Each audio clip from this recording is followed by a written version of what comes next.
Salut gang, je veux faire un disclaimer avant ce podcast-ci. J'ai chié ça, en fait, carrément. On a fait un podcast, mais là, je ne vais pas réexpliquer tout le podcast. Là. On a fait un podcast, Coin du Geek, pendant lequel on faisait un entraînement à la chaleur. Et là, on avait le micro, puis je savais que le son n'allait pas être bon parce que il y avait un tapis roulant qui roulait. Sauf qu'en plus d'avoir le tapis roulant qui roule, on n'enregistrait pas avec le micro qu'on tient dans nos mains. Et à la place, c'était le micro du recorder qui enregistrait. Fait que le son est quand même inconstant. Nicole, notre technicien au studio SF, a fait, à mon avis, un travail de magicien pour être capable de récupérer ce son-là, de reconstruire nos voix, mais ce ne sera pas la qualité audio habituelle du Upika Podcast. Donc, je trouve que le contenu du podcast vaut vraiment la peine d'être mis en ligne quand même. Simplement, l'écoute va être un petit peu moins agréable qu'habituellement, mais on va revenir la semaine prochaine avec notre contenu de la même qualité que l'habitude au niveau de l'audio. Fait que, écoutez, si vous êtes vraiment incapable de l'écouter, écoutez-le pas. Si vous êtes capable de l'écouter puis vous êtes capable de passer par-dessus la qualité audio un petit peu moindre qu'à l'habitude, ben vous allez aimer ce podcast-là, je suis persuadé. Fait que je vous laisse avec le podcast sans plus attendre. Merci, gang, d'être là. Vous êtes les meilleurs au monde. Une production du Studio SF. Bienvenue au podcast Upika, le podcast pour les geeks de sport. Est-ce qu'on geek sur le sport avec d'autres geeks de sport? Je suis au crew parce qu'on vient de faire un entraînement à la chaleur, fait un heat training. Moi, j'ai couru. Puis Charles Castonguay, coach Charles, expliquait la science derrière la séance qu'on faisait, puis derrière l'adaptation à la chaleur. Je suis complètement sauté, fait que je vais pas parler plus que ça.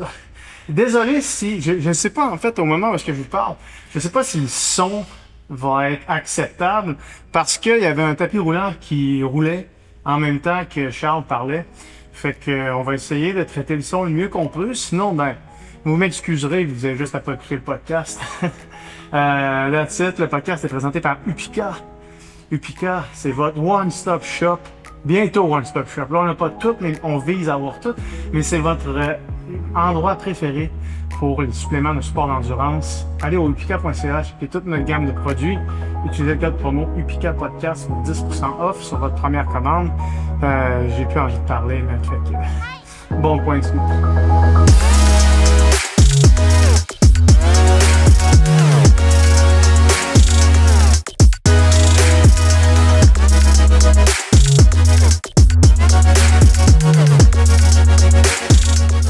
Salut gang, bienvenue au Coin du Geek, au Crew Run Club.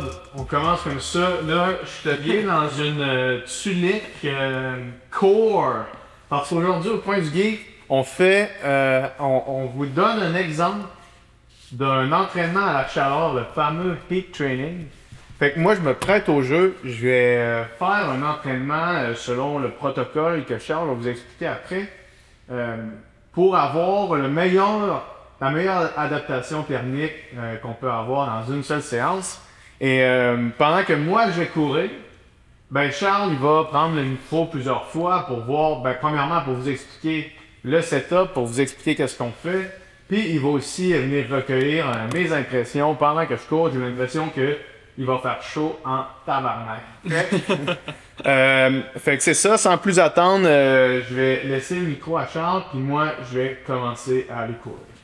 Donc, protocole d'aujourd'hui avec PH pour son heat training, entraînement à la chaleur. On va parler de tout ce qui est plus adaptation, qu'est-ce que ça procure, les vrais longs protocoles, comment il faut les faire tantôt. Mais là, on va se concentrer sur la séance elle-même. Quels sont justement les paramètres que la compagnie Core nous propose pour avoir des adaptations optimales. Et c'est quoi la séance d'aujourd'hui en fait? Fait que PH, qu'est-ce qu'on te fait faire aujourd'hui? C'est une séance tirée justement de Oliver Gibson 2019 qui nous propose plein de méthodes d'entraînement à la chaleur qui sont très intéressantes. Et ce qu'on a choisi de faire, ce que Core aussi recommande de faire en fait, la plupart du temps, c'est la méthode qu'on va appeler isothermique. Donc, qu'est-ce qu'on veut faire? C'est faire une séance qui va être quand même assez longue en durée. Fait qu'on parle dans un 60 à 75 minutes. Et là, pendant ce 60 à 75 minutes-là, qu'est-ce qu'on veut faire? C'est prendre on va dire 10 à 15, 20 minutes pour t'amener à une température centrale qui va être intéressante pour les adaptations à la chaleur. Et lorsqu'on a atteint cette température centrale-là ou cette heat zone-là, comme les zones d'entraînement de chaleur, comme Core le dit, ben, ça va être de maintenir pour un minimum d'environ 45 minutes. Ça peut aller jusqu'à 60, 65 minutes sans problème, mais aujourd'hui, on va se consacrer sur notre environ 45 minutes ou lorsqu'on aura atteint la charge d'entraînement de chaleur totale qui va être de 10 sur 10 pour aujourd'hui, si tu es capable de le tolérer, bien sûr. Qu'est-ce que ça veut dire? Let's go! En termes de fréquence cardiaque, pour avoir des adaptations qui sont quand même intéressantes, lorsqu'on reste vraiment très bas dans les fréquences cardiaques, on a un petit peu d'adaptation qu'on va parler encore une fois tout à l'heure, c'est quoi? Donc là, on commence en zone 1, bien sûr, il va y avoir une dérive vers la zone 2, puis on va sûrement entrer justement en zone 3 avec une perception d'effort selon l'échelle de Borg, là, normalement qui va être de 10 à 13 sur 20 environ, ou un 5-6 normalement sur 10 maximum. C'est sûr que c'est des séances qui sont quand même exigeantes, entre guillemets, mais c'est les séances qui vont nous permettre d'avoir le plus d'adaptation. Par contre, il faut y aller progressivement. On va parler des protocoles justement tantôt, un petit peu plus de fond en comble. Donc, parlons justement des paramètres de la séance même par rapport à ce que Core nous donne comme barème. Eux nous parlent de Heat Strength Index, le HSI, qui est probablement le paramètre le plus important de leur formule à eux. Dans le fond, c'est quoi? C'est une mesure qu'a développé justement le Core Body Temperature, le système, qui va mélanger justement plein de paramètres ensemble et qui combine différents facteurs physiologiques afin d'estimer le niveau de contrainte thermique, donc le Strain Index. Heat Strain Index, c'est la contrainte thermique d'une personne lorsqu'on fait un effort ou une exposition à la chaleur. Et comment c'est calculé?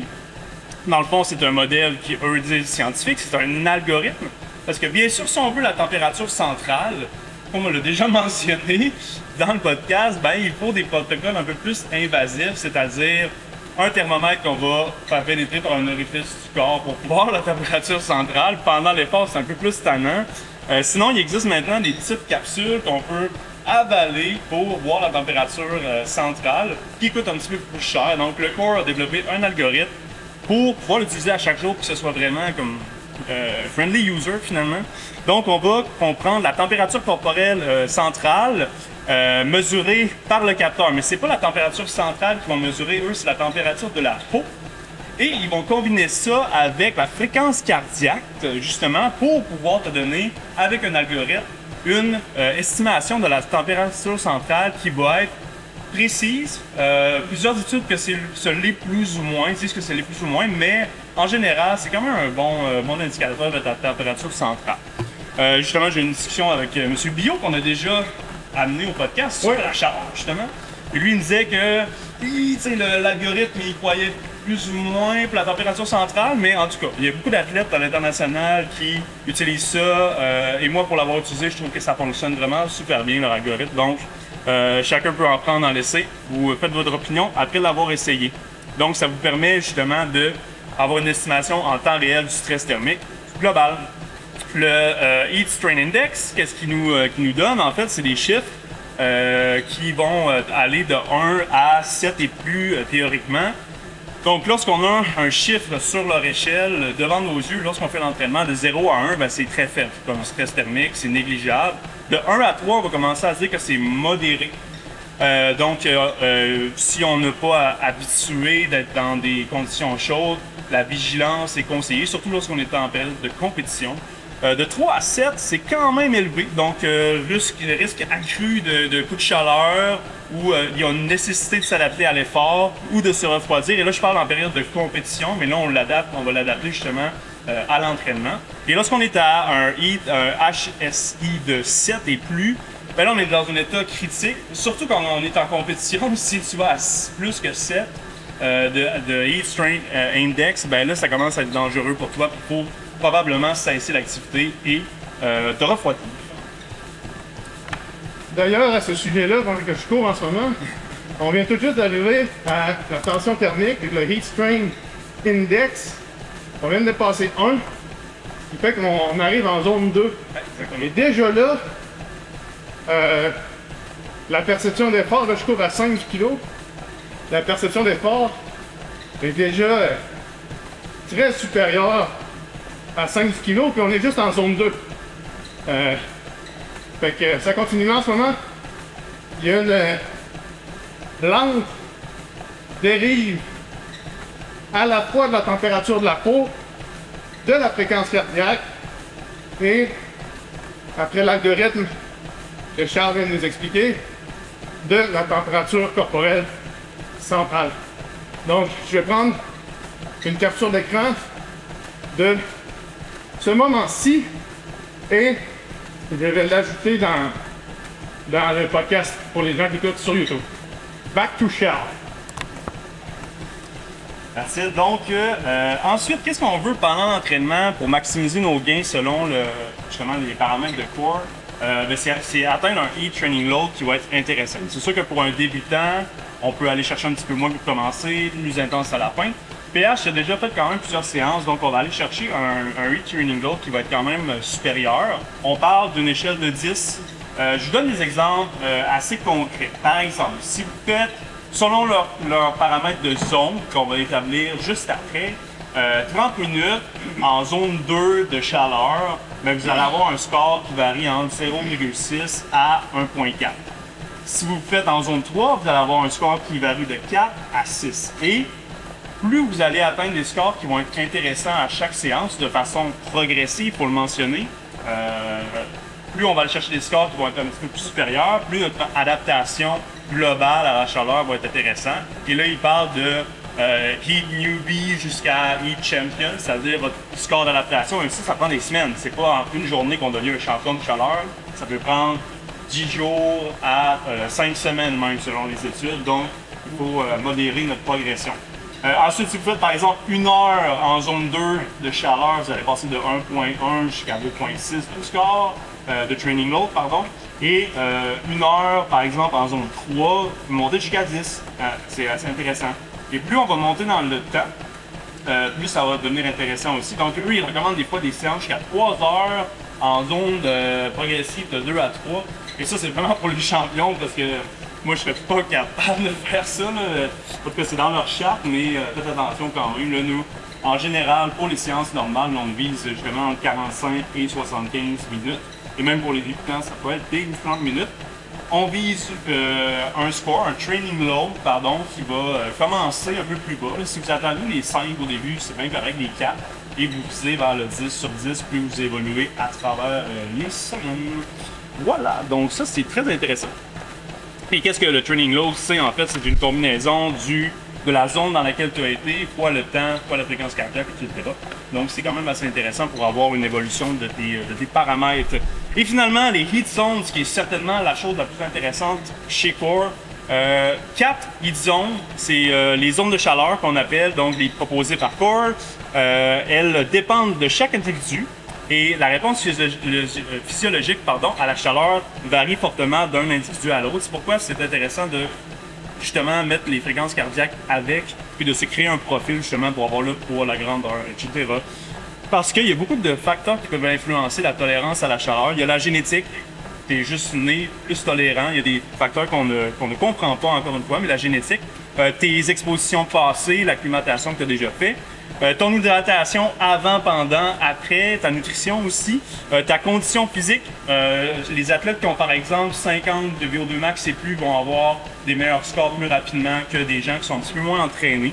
Et justement, ton état de santé ou ta fatigue va avoir un gros impact aussi sur tes zones de chaleur à long terme. Donc, c'est quoi les zones de chaleur? On les a ici. Donc, on parle de la zone 1. Donc, en zone 1, on va parler on n'a pas besoin, on va parler au niveau compétition, mais on va parler aussi au niveau de l'acclimatation quand on fait le protocole. Donc, la zone 1 de chaleur, on n'a pas besoin de stratégie de pacing qui va être spéciale. Donc, on fait juste compétitionner dans un environnement qui est normal. La plupart du temps, en termes de conditions, on va dire, météorologiques, c'est souvent des compétitions qui vont se faire à moins de 20 degrés. Puis, probablement que le corps va rester justement en zone 1 à ces conditions-là. Pour la performance, ben, quand ton corps reste dans cette zone-là, c'est pas mal l'optimal, justement. Même si tu étais à une température, par exemple, de 30 à 35, si tu es capable de rester en zone 1 à cause de l'acclimatation que tu as faite avant, ben, c'est sûr que tu peux aller chercher le maximum de bénéfices au niveau de ton entraînement. Bon. Ensuite, on a ça correspond à un Heat Strength Index de 0 à 1 lorsque vous avez l'application. Après ça, je fais juste un petit rappel, ceci n'est pas une pub. Pourquoi? Parce que ne nous donne pas une maudite scène, puis c'est ça. La seconde qu'il y aura d'autres compagnies qui font ça, je vais avoir un saut, tu ne trouves pas marqué Core dessus, tu vas marqué Ubica. Exactement. Ensuite, on a la zone 2 qui correspond à un Heat Strength Index de 1 à environ 3. Et là, justement, dans le pacing, lorsque vous faites une compétition, il faut justement avoir un peu plus de discrétion ou de stratégie lorsqu'on est dans cette zone-là. Souvent, par rapport à l'extérieur, là, on peut parler de températures qui vont varier entre 25, 20 même à 30 degrés Celsius. Et ça peut être intéressant, si vous pensez compétitionner, justement, ça peut être intéressant de faire des acclimatations à la chaleur. Et lorsqu'on fait justement une acclimatation à la chaleur dans la zone 2, ben, on a un petit peu de bénéfices, mais quand même, c'est pas une zone qui est optimale. C'est souvent une zone de transition vers une zone qui est plus optimale que la zone 3. Par contre, si vous êtes un débutant, la zone 2, ça peut être un très bon début pour vous. Donc, en visant un Heat Strain Index de 1 à 3. Ensuite, on a la zone 3. Et là, la zone 3, en compétition, ça commence à être plus problématique.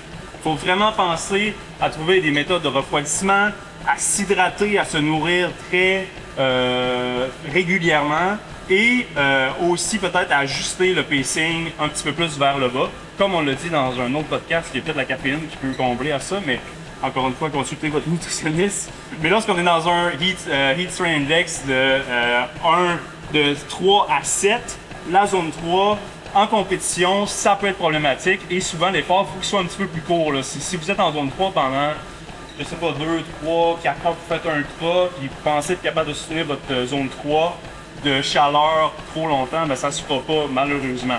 Et là, ce qui est intéressant, c'est eux ce qu'ils appellent le paradoxe de la zone 3. Donc, en compétition, on ne peut pas aller en zone 3 parce qu'on ne peut pas la soutenir extrêmement longtemps.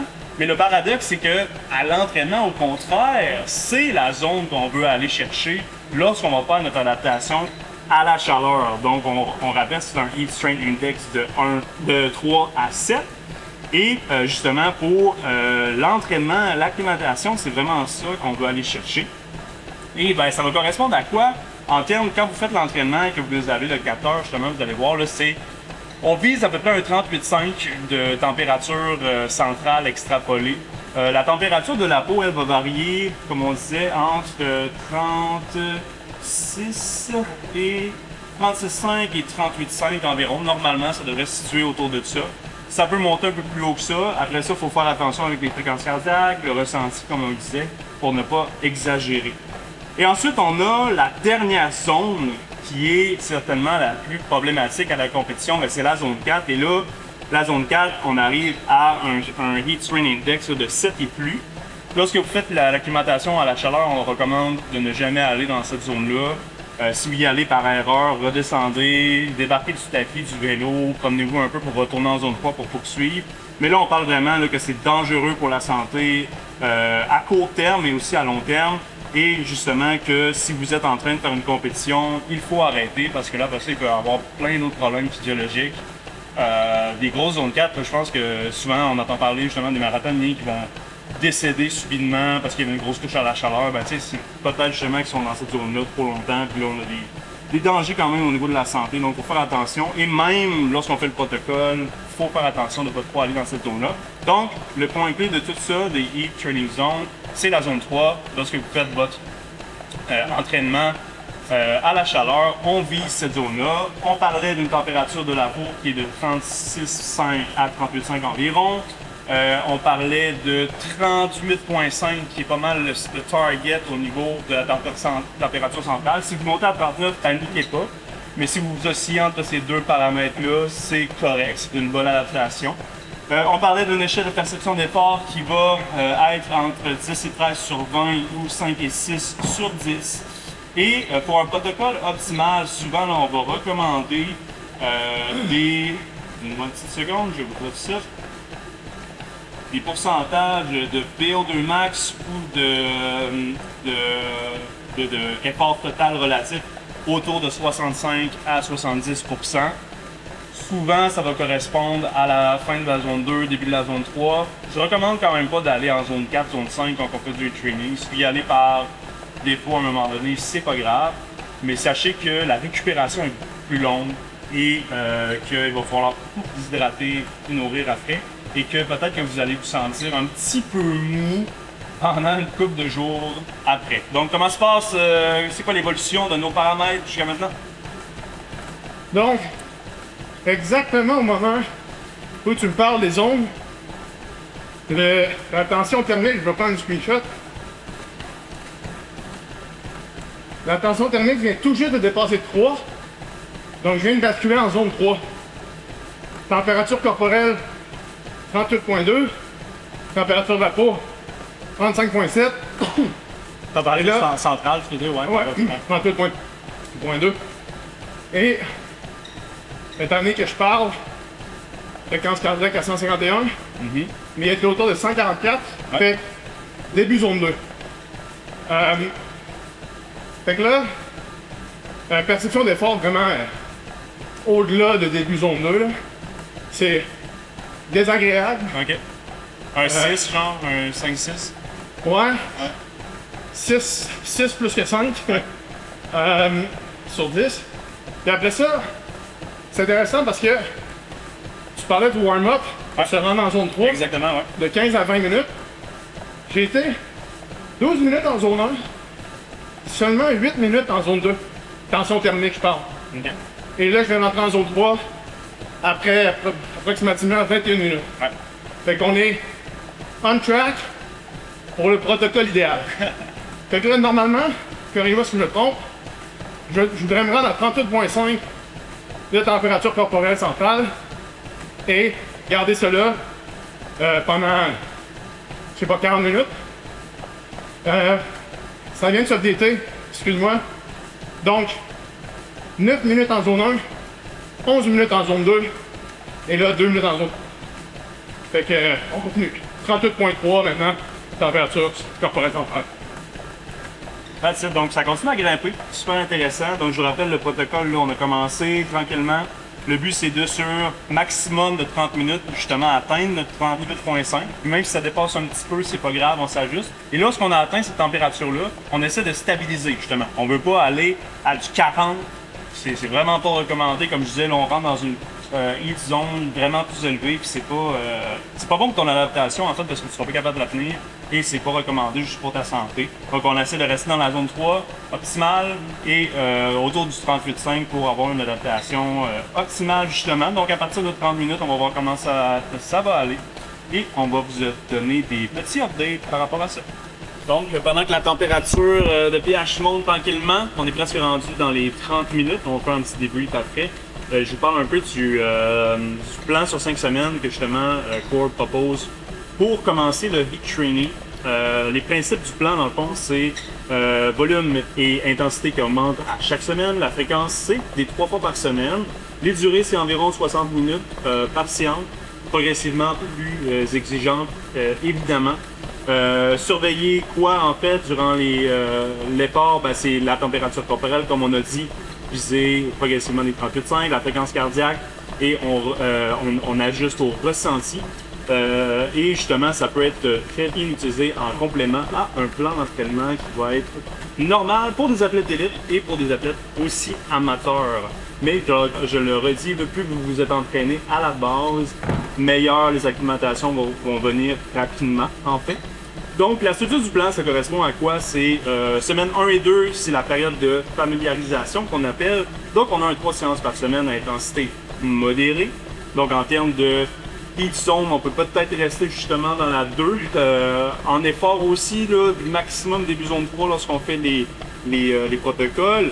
L'objectif, c'est d'atteindre progressivement le 38.5 et un accent sur la sécurité et l'écoute des signaux corporels, surtout si c'est votre première fois. Donc, on essaie d'avoir une perception d'effort qui va être raisonnable et de ne pas exagérer. Donc, 3 fois par semaine, ou même ça peut être des fois des 4 fois par semaine pour ces 2 premières semaines-là. Qu'est-ce qu'ils proposent, eux?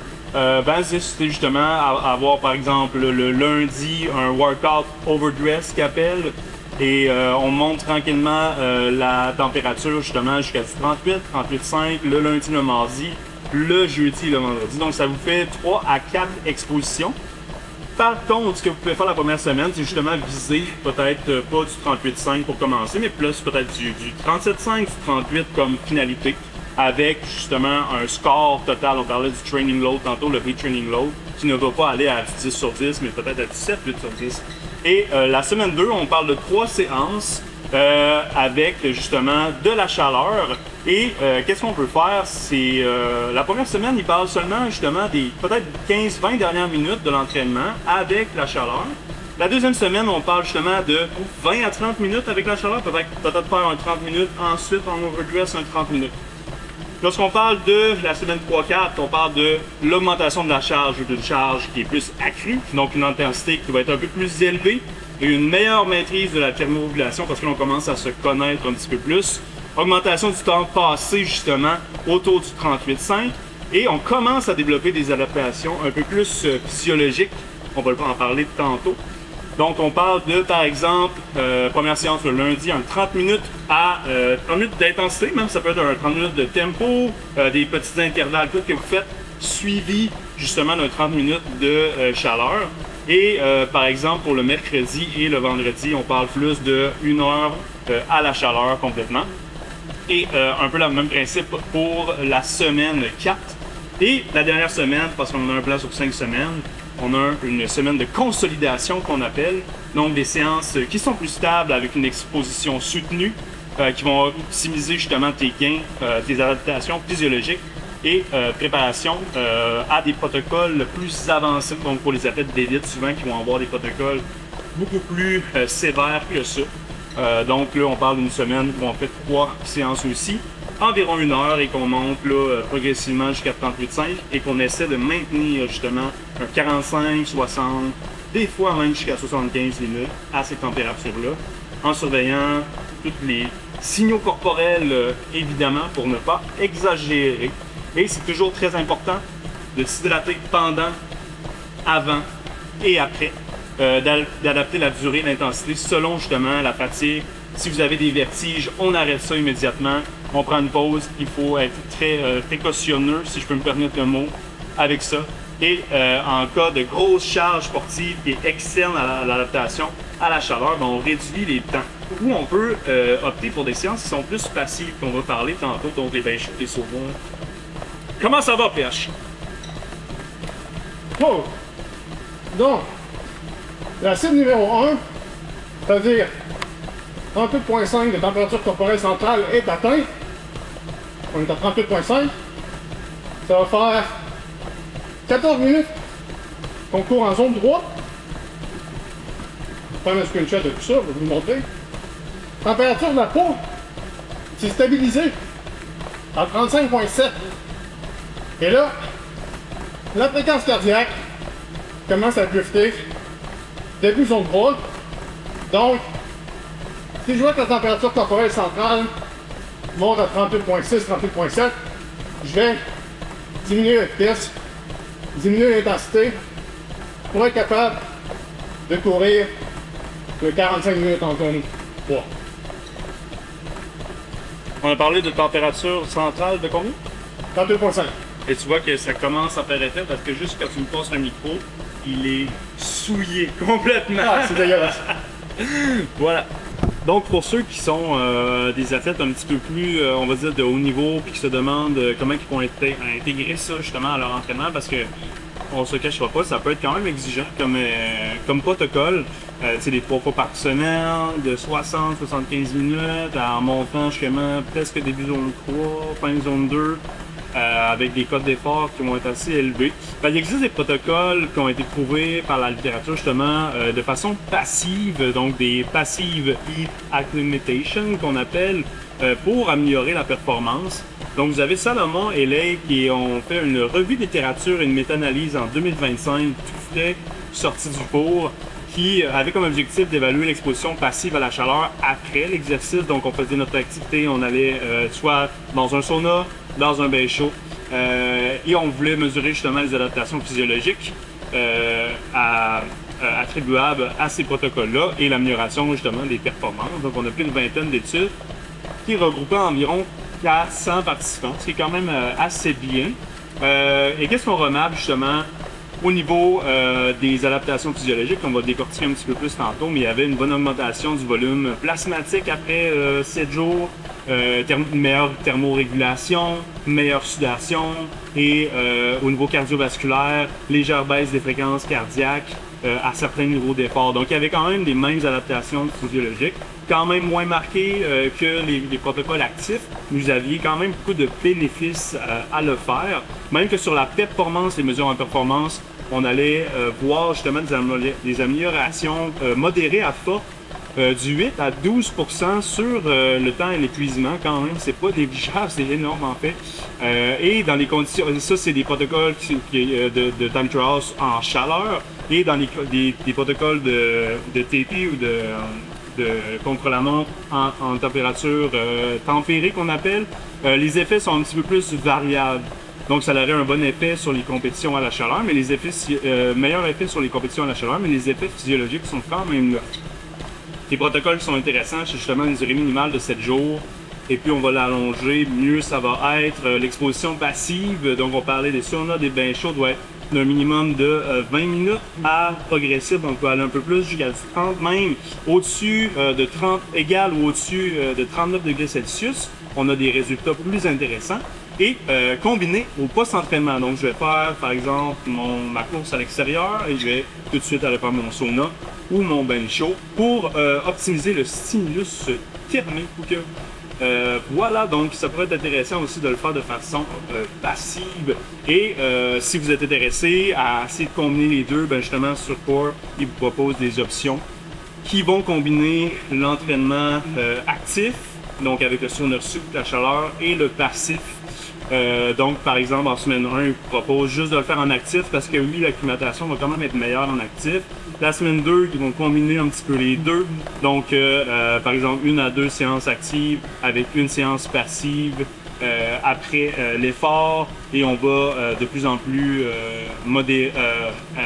allonger justement le actif en chaleur qu'on va faire 1 ou 2 fois par semaine avec justement 1 ou 2 fois en semaine de passif, jusqu'à se rendre à 4-5 semaines de durée.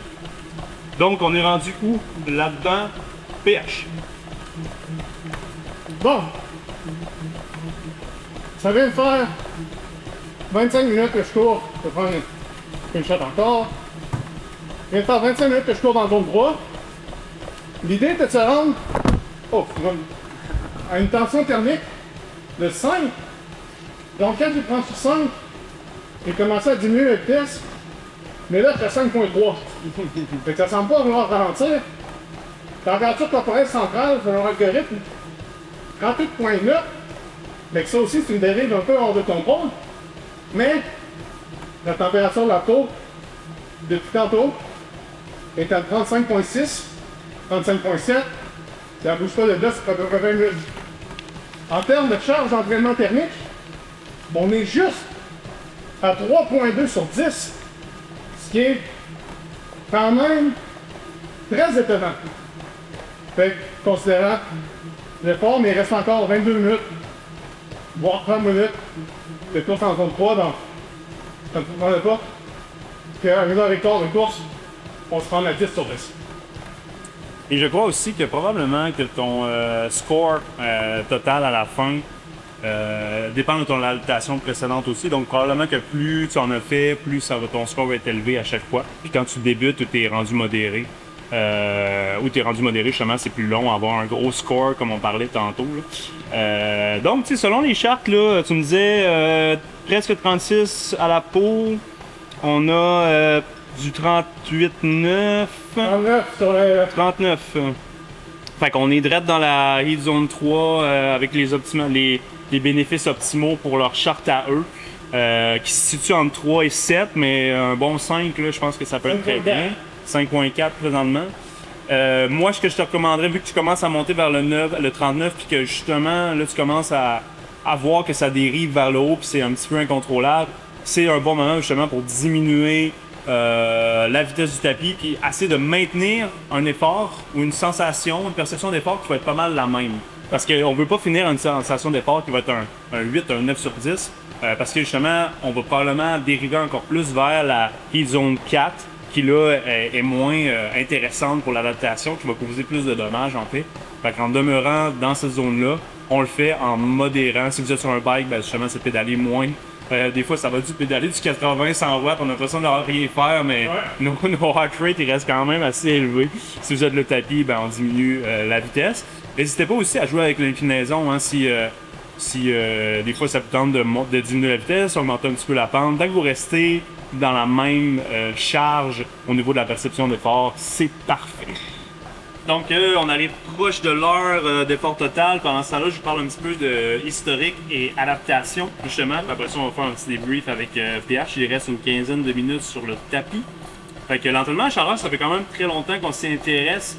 Dans la littérature, là, il y a des études qui remontent assez loin, là, au début des années 2000, fin des années 90, mais le réel intérêt là, récent part de 2010. Là, on a des études justement de Lorenzo et collaborateurs de 2010 qui avaient fait des 10 jours, 10 séances consécutives, qui avaient vu des améliorations du VO2 max, de la puissance quand même assez intéressante, du volume plasmatique déjà à cette époque-là, du débit cardiaque qui augmente jusqu'à 9%, donc vraiment des bonnes adaptations déjà répertoriées à ce moment-là.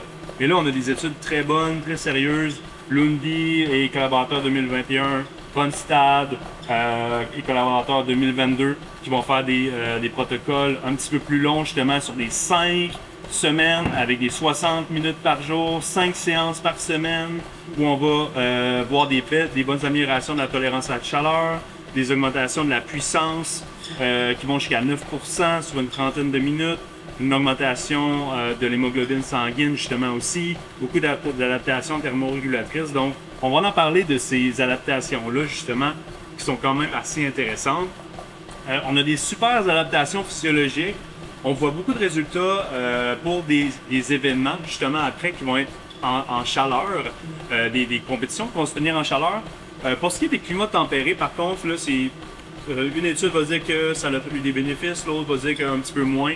Donc, il y aurait un petit peu moins de gains à ce niveau-là, des climats tempérés, mais quand même, les adaptations physiologiques sont là. Donc, on peut croire que ça a quand même un bon effet aussi lorsqu'on fait des compétitions au niveau tempéré. Donc, justement, parlons-en des adaptations parce qu'il y en a beaucoup et ils sont très intéressants. Vous pouvez aller réécouter celui qu'on a fait avec François Billot sur altitude versus chaleur. Mais là, je sors une revue systématique et méta-analyse quantitative très intéressante de McDonald collaborateur de 2025 qui s'appelle Influence of Exercise Key Acclimatation Protocol Characteristic on Adaptation Kinetics. Donc, la méthodologie, ben, c'est d'inclure des études avec des athlètes entraînés et non entraînés, exposés à des protocoles d'acclimatation active de chaleur, donc comme PH fait présentement sur le tapis roulant. Donc actif, on a exclu le passif. On en a discuté déjà un petit peu tantôt. Donc, on voulait avoir des résultats principaux qui ont eu des extractions au niveau hématologique. Donc, on a pris des prises de sang au niveau de la thermorégulation. Donc, on a mesuré la sudation, la température corporelle, la fréquence cardiaque et au niveau de la performance. Donc, des mesures de VO2 max, des temps d'épuisement contre la montre, la puissance, etc. Et des résultats principaux qu'on a, en fait, c'est que en durée et en fréquence, les gains initiaux apparaissent des 5 à 7 jours. Et je pourrais même dire que les gains les plus grands vont apparaître dans cette période-là, justement, de 5 à 7 jours et il y a d'autres études qui parlent jusqu'à 10 jours. Donc, on va dire dans les 5 à 10 premiers jours, si vous êtes régulier sur votre actif en chaleur, vous avez la majorité des gains qui va se faire là et ensuite vous allez avoir encore du gain jusqu'à 4-5 semaines.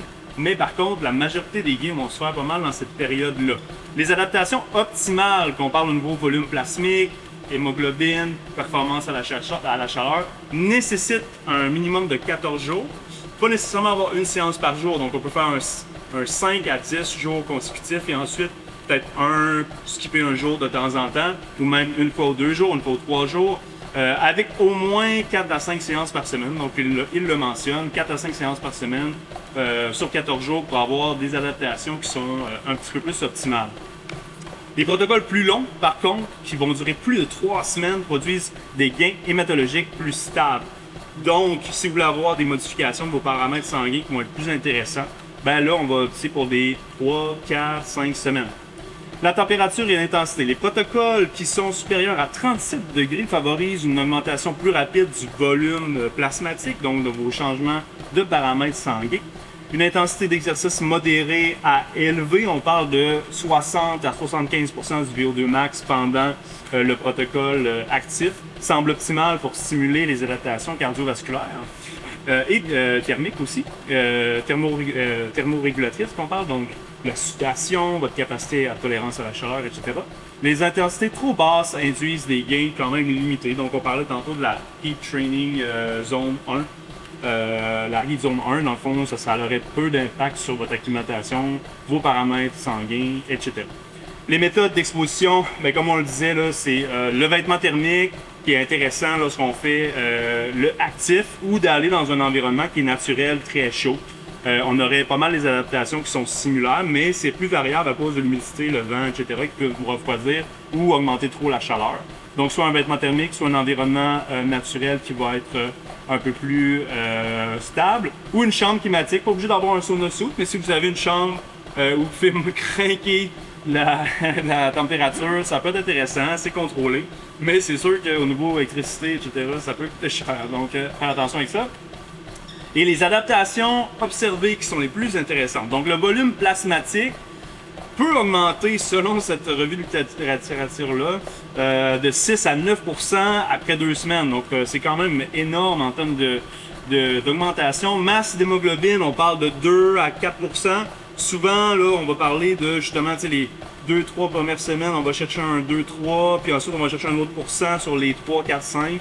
Donc, vous voyez que la majorité des effets va se faire quand même au début. La température corporelle au repos et à l'exercice va avoir une baisse progressive, donc on est capable d'avoir une meilleure thermorégulation, d'extraire plus de chaleur. Le processus de sudation va augmenter et la réduction de la concentration en sodium dans la sueur va diminuer, ce qui va favoriser un meilleur équilibre électrolytique et un maintien du volume plasmatique. Donc on va suer abondamment beaucoup, mais on va quand même garder un bon plasma, un bon volume sanguin, donc c'est quand même assez intéressant.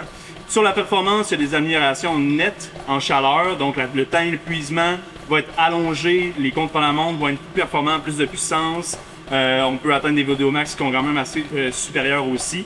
Et justement, comme on disait, les bénéfices en général observés dans les conditions tempérées vont être un petit peu moins notables. Et là, en termes de bénéfices, là, on dit les principaux, là, mais il y en a. Si on parle de Gibson et Hall, lui qui répertorie justement tous les bénéfices, ben là, on parle de diminution de la fréquence cardiaque à l'effort, augmentation du volume d'éjection systolique au niveau du corps, augmentation de la thermorégulation générale, diminution de la température centrale à l'effort en chaleur, diminution de la température de la peau en chaleur. Donc, à l'effort pendant une compétition, on va être capable de mieux se réguler. Diminution du temps d'apparition de la sudation, on va suer plus rapidement pour extraire cette chaleur-là, justement. Refroidissement par l'évaporation de la sueur, justement, qui va être améliorée. Augmentation de la sensibilité du flux sanguin cutané. Augmentation du taux de sudation. Diminution des inconforts gastro-intestinaux, ça c'est quand même vraiment intéressant si vous vous entraînez pour des ultras ou des trucs comme ça et prévoir faire chaud, ben ça peut avoir un impact justement sur votre système gastro-intestinal et améliorer ce facteur-là. prendre la nutrition et Tester la nutrition à chaud aussi, si tu prends les contours chaudes. Ouais, exactement. Ça peut être intéressant pendant vos actifs, vos heat training actifs, prendre des gels, continuer à vous hydrater, à prendre des glucides, c'est super intéressant. Et encore mieux, ben, les autres trucs qui sont un petit peu plus subjectifs, mais qui sont vraiment intéressants à la chaleur, ben, c'est l'augmentation du confort à la chaleur. On se sent super bien à la chaleur, on n'a pas besoin d'adapter notre pacing. Une diminution de la sensation de fatigue à la chaleur aussi, qui est vraiment très important lorsqu'on compétitionne à la chaleur. Amélioration de la sensation de soif, donc on va être capable de boire un peu plus souvent parce que notre corps nous le rappelle un petit peu plus souvent. Augmentation du sucre anaérobique, augmentation du volume plasmatique. Là, on les a déjà dit, mais quand même, là, il y a beaucoup de bons trucs qui arrivent à la chaleur. Il faut juste bien le faire, puis le faire de façon sécuritaire. Donc, en conclusion, justement, adaptation rapide, la majorité se fait en bas des chauds. Adaptation intermédiaire, là, on parle des paramètres sanguins qui apparaissent dans 2 à 3 semaines optimalement. Puis lorsqu'on parle du 3 semaines, 4 semaines, 5 semaines, là, on va augmenter notre masse d'hémoglobine, augmenter notre endurance aussi à la chaleur. Donc voilà pour ce petit résumé de notre méta-analyse revue littérature. Comment ça se passe? On est quoi? À 1h10? 1h05? 1h10 de course. On a perdu 5 minutes sur les données à cause d'une maintenance de corps. Mauvais timing. Donc là, ça dit que j'ai 37 minutes en zone 3, mais c'est plus comme 42. La tension thermique est rendue à 5.7. Elle a monté jusqu'à 5.9, mais c'était pas sustainable pour moi. La température corporelle centrale, 39.2, je vais juste prendre un free shot, ben je pense. Température centrale, 39.2.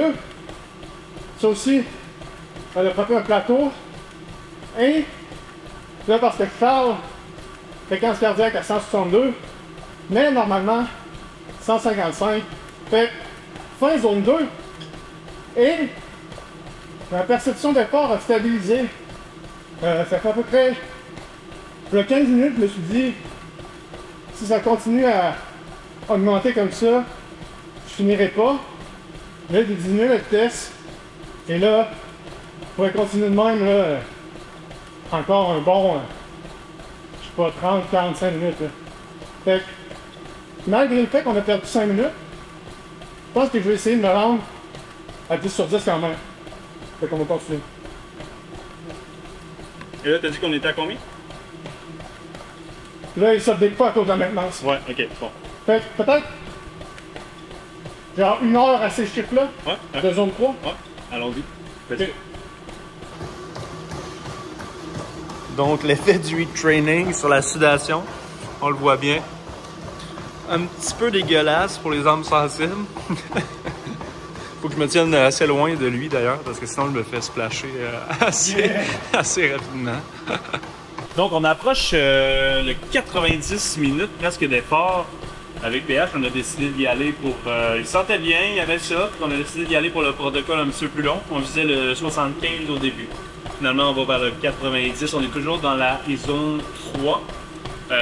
Puis en termes de paramètres, je vais te laisser les données. Yes, fait que 1h23 minutes, 52 minutes en zone 3.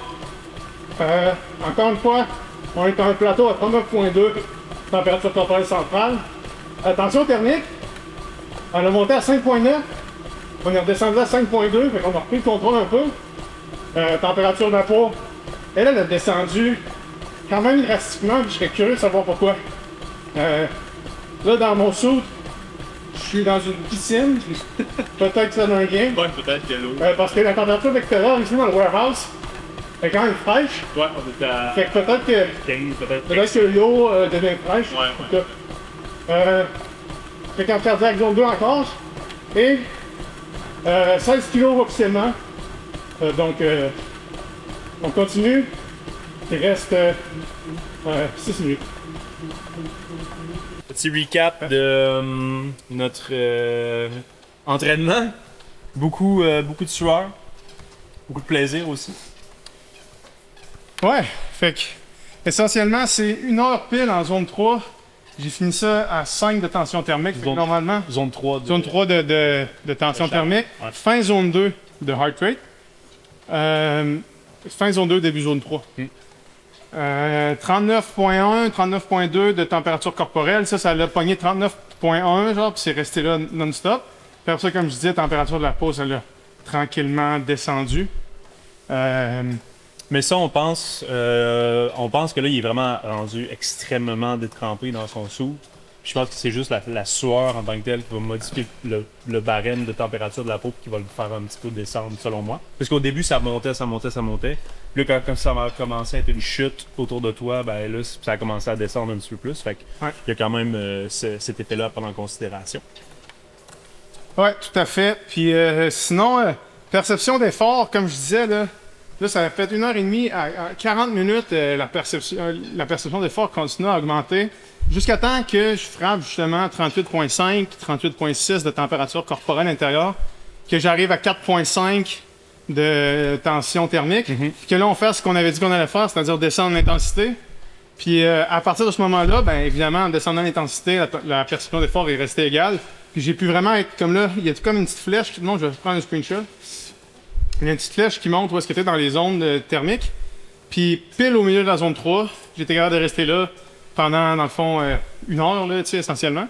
Fait que moins dur que je pensais que ça allait être en commençant. Okay. En commençant, je me disais, Chris, on est parti pour une ride. Mais c'est pas si pire. Le seul enjeu de faire ça, c'est vraiment... tu cochonnes en esti l'espace, là. Fait que je sais pas exactement c'est quoi la solution pour pouvoir t'entraîner de même sans être le plus dégueulasse dans ton appart, genre, je sais pas trop. Ben, en même temps, ça induit ça, je veux dire, donc on peut pas changer vraiment la situation, malheureusement, mais rappel petit important, justement, en regardant le plancher du gym, de bien t'hydrater avant, bien t'hydrater pendant, bien t'hydrater après pour maximiser ta récupération. Tu fais le même protocole normal que lorsque tu récupères en glucides, en protéines. En hydratation, intéressant pour faire des tests, justement, voir peser avant, peser après. Peser après pour voir combien de litres on a perdu. Ça peut être extrêmement intéressant pour voir ton taux de sudation aussi. Ouais, une petite mention pour le podcast qu'on avait fait justement là, sur l'hydratation. Si vous faites le peser avant, peser après, vous calculez tout ce que vous prenez en termes de poids, puis vous pouvez l'additionner après pour voir vraiment combien vous avez perdu. Là. Mais moi, j'ai l'impression que c'est beaucoup. Je suis dommage, je peux penser à le faire. Il y a sûrement une balance ici en plus. On coupe de vélo, je sais pas pourquoi pas de balance. Mais d'après moi, tu as perdu un bon 2 litres, là, facilement. Tu as perdu un bon 2 kilos, peut-être même vers le 3. Fait qu'on s'hydrate bien. Super important. Là, on a fait une séance de 90 minutes, on rappelle, il faut y aller progressivement. Faut pas exagérer. Donc, commencer avec des 30, des 60 juste pour vous acclimater. Aller à rebours dans le podcast, on explique un petit peu quoi faire. Des 3 séances par semaine, ça peut être des 5 séances par semaine. Puis là, après ça, on peut augmenter en termes de durée puis d'intensité. Fait que je pense que ça fait pas mal le tour. Puis je vais faire un petit recap de ces sensations post-entraînement. Ça peut pas. Mais sinon, ça fait le tour pour moi, je pense. Ouais, il y avait juste la question de la tension thermique, là. Le score d'adaptation thermique sur 10. Ouais. Là, il est à 8.5, mais il est décalé en update, là. Fait que ça se peut qu'il soit pas updaté exactement. D'après moi, on est vraiment autour de 10. Ouais. Fait que je vais vous tenir au courant quand ça va être updaté finalement. Parce que techniquement, en ce moment, je suis encore en adaptation thermique. Oui, Même si je cours plus, là. Je suis encore en zone 3 selon les stats ici, là. Tant que j'enlèverai pas le saut, d'après moi, je vais rester en zone 3. Là. Parce que là, on a fait selon leur charte, on a fait un 90 minutes en zone pas mal autour de la zone 3, là, avec un peu 1 heure de zone 3, de façon assez soutenue en zone 2, on va dire, là, en niveau fréquence cardiaque. Mais eux, ça leur donne un score de 10 sur 10. Donc, ça devrait s'updater pas mal autour de ça. Puis si c'est pas 10, ça va être pas loin de 10. Donc, séance optimale. Bravo. That's it. Merci, Dan. Donc, petit wrap-up tout seul, Charles devait s'en aller. Petit wrap-up de la séance. Premièrement, je suis complètement explosé. Deuxièmement, on a eu 10 sur 10 de score d'adaptation. C'est pas une séance facile. Probablement que c'est bien mieux de suivre la recommandation de Charles, c'est-à-dire de faire plusieurs fois des plus petites séances. Si tu fais 2 à 3 fois dans ta semaine, des 5 sur 10 à la place de 10 sur 10, ça va être pas mal moins taxant, puisque là, Honnêtement, je suis sauvé complètement. J'avais 2 trainings à faire aujourd'hui, puis je sais pas si je vais en faire un deuxième. Je vais commencer par aller manger, puis aller me reposer. Aller travailler aussi, parce qu'il faut travailler dans ce monde. Fait que merci gang d'avoir écouté le podcast, puis à la prochaine.